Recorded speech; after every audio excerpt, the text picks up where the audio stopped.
Oke, jadi gue habis ketemu sama satu orang yang juga jual digital product.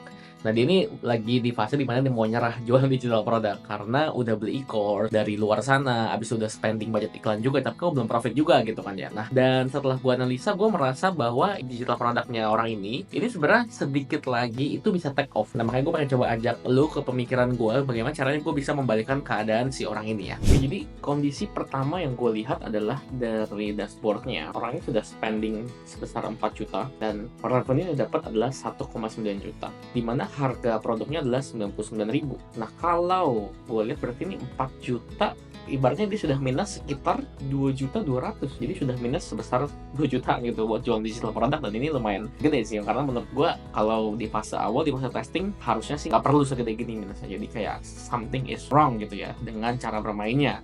Makanya abis itu yang kemudian gue beda adalah funnelnya. Kita cek coba ya funnelnya seperti apa yang terjadi selama ini. Kalau lu mau tahu cara gue testing produk, konten ads, dan juga teknik-teknik baru yang gue lagi terapin di digital ads ini, gue udah sering banget update secara transparan tanpa sensor di grup Telegram gue. Jadi lu join aja, linknya ada di description. Anyway, kita balik lagi ke video ya. Nah, ini adalah funnel yang setelah gue tarik data dari dashboard dan Facebooknya, di mana funnel 1 itu sudah spending 2,5 juta dengan campaign traffic objektifnya. Jadi mengumpulkan orang.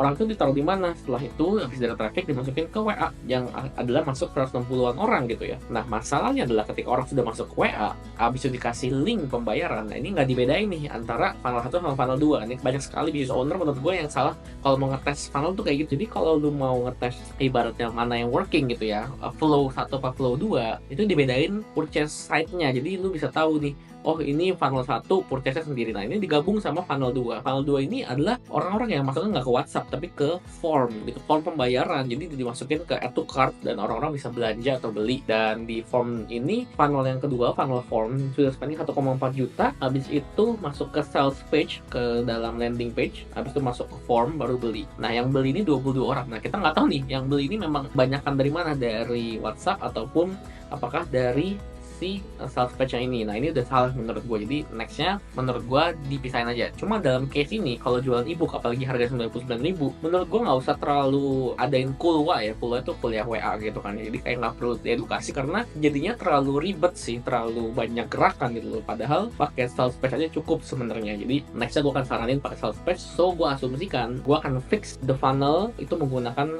sales page-nya aja. Ada beberapa penemuan gue yang menarik. Jadi ketika gue membedah sebuah funnel, gue bakal ngecekin persentase setiap gerakannya. Jadi dari orang yang sudah masuk ini 4.629 ke orang yang akhirnya klik iklannya dan masuk ke sales page, ke data itu adalah dari 4.629 ke 467 itu sekitar 10%-an gitu ya. Jadi kita di sini gue bisa ketik aja 10% gitu ya. Orang yang masuk ke dalam sales page ini lumayan tinggi ya. 10% ini CTR yang angka yang cukup tinggi gitu untuk sebuah iklan gitu ya. Jadi menurut gue ini harus dicek lagi nanti. Habis itu dari sales page ke add to cart ini sebesar 11%.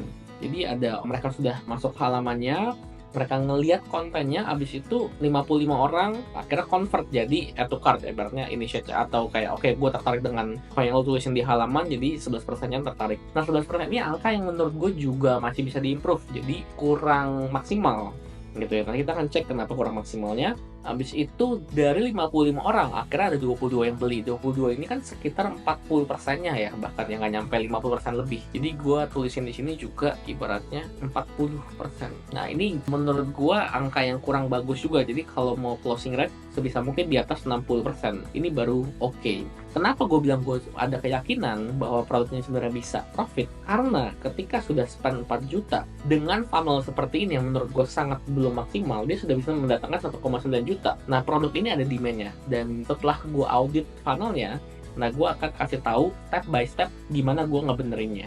Oke, kalau sekilas gue analisa mengenai landing page-nya, jadi ini udah sebenarnya udah mengikuti kaidah-kaidah yang pernah gue share juga. Ternyata di YouTube gue udah sangat mirip bahkan gitu. Cuma ada satu hal yang kurang, yaitu mengenai 3 layers bonusnya. Jadi gue kan kemarin bilang di gue punya konten gitu ya, kalau bisa untuk membuat audiens itu tergerak gitu ya buat beli lu punya, menurut gue akan lebih bagus kalau lu membantu mereka untuk merasa lebih worth it dengan cara menaruh 3 layers bonusnya. Dan di sini gue lihat belum ada di landing page ini 3 layers bonusnya. Jadi menurut gue itu yang perlu ditambahin. Itu bisa bisa ningkatin sekitar 2-3%. Dan yang sangat gue sayangkan adalah ketika gue ngecek dashboardnya, jadi ketika ngiklan tuh kontennya cuma satu doang. Gue nggak ngerti apakah memang di course orang-orang ini diajarin ngiklan cukup satu aja, karena menurut gue sangat tidak cukup data kalau kita ngiklan konten ads cuma satu doang. Jadi sayang banget. Dan gue juga ngajarin orang ini gimana caranya kita bisa manfaatin konten tuh jadi produk lagi. Jadi menurut gue gitu ya, kenapa kita penting untuk punya konten iklan yang gak cuma satu juga gitu ya. Jadi katakanlah lu punya satu produk nih, namanya adalah email marketing mastery tadi ya,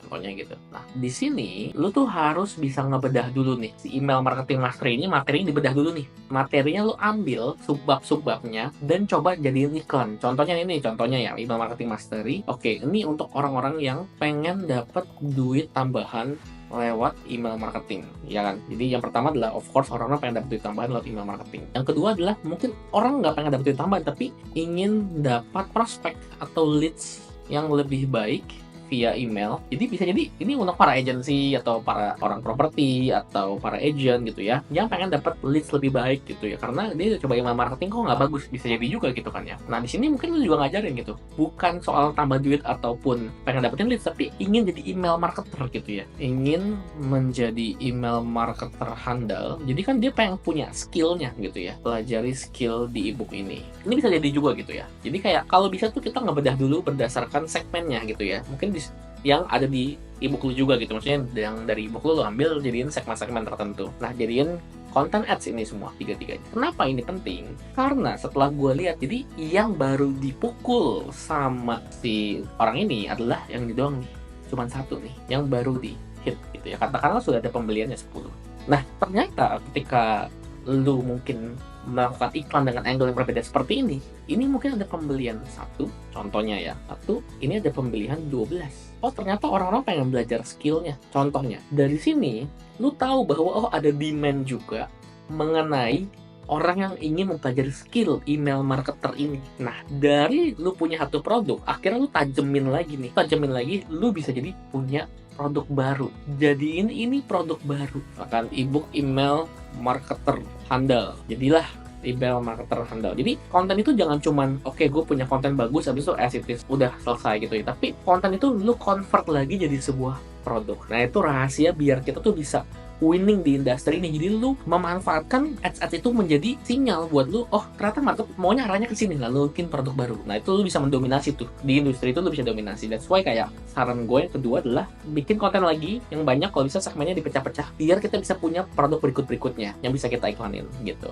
Hal berikutnya yang gue akan kasih saran adalah, ini gue udah di check out formnya pakai order online dan gue nggak melihat ada bump order ataupun upselling. Jadi guys, upselling ini menurut gue sangat penting. Jadi gue mau ngasih lihat ke lu kenapa upselling atau bump order di order online ini penting gitu kan ya. Setelah mereka memutuskan untuk check out produk lu, mereka masuk ke check out form. Nah pastiin lu tuh memberikan what's next-nya. Jadi mereka tuh merasa oke, gue tadi udah bisa dapetin duit lewat email marketing nih. Lu kasih sebuah problem yang lu jadiin itu sebagai bump order ataupun upselling. Jadi lu kasih problem baru. Oke, setelah lu udah bisa email marketing, and then what next-nya? Misalkan lu nggak tahu kan tools-toolsnya apa aja, lu butuh management tools untuk email marketing mungkin seperti itu. Nah, lu kasih upsellingnya. Harganya itu bisa ya sepertiganya dari produk aslinya gitu kan ya. Dan lu akan mendapatkan uang tanda kutip gratis gitu ya dengan hanya menaruh upselling atau bump order ini. Nah, ini gue kasih contoh, bump order gue itu 10% dari revenue. Jadi gue bisa menghasilkan 10% gratis additional dari bump order ini. Jadi, nah lu lihat di sini gue dapat 11 juta dari ya 100-an juta gitu kan ya. Jadi menurut gue nih jadi dapat 11 juta gratis gitu kan ya. Why not? Dan ini menurut gue jadi budget iklan yang bisa kita pakai lagi, kita putar lagi. Jadi please taruh juga bump order karena orang-orang tuh willing buat beli juga kok si upsellingan lu ini. Nah jadi kalau gue recap gitu ya, apa aja yang perlu diberesin sama orang ini. Yang pertama adalah funnelnya. Setelah gue audit, landing page ini masih perlu diberesin, tambahin 3 layer of why-nya. Habis itu yang kedua, kontennya jangan cuma satu, bikin konten minimal 3. Habis itu jadiin konten yang working ini, yang winning, produk berikutnya, karena ini bisa nambah profit juga gitu kan. Semakin banyak SKU, semakin bisa menambah profit kita juga. Nah yang ketiga, upselling dan downselling. Nah kerjain PR-nya, comeback stronger. Jadi semoga ini gue bisa membantu lu ya yang lagi nge-stuck jualan digital product. See you on the next video.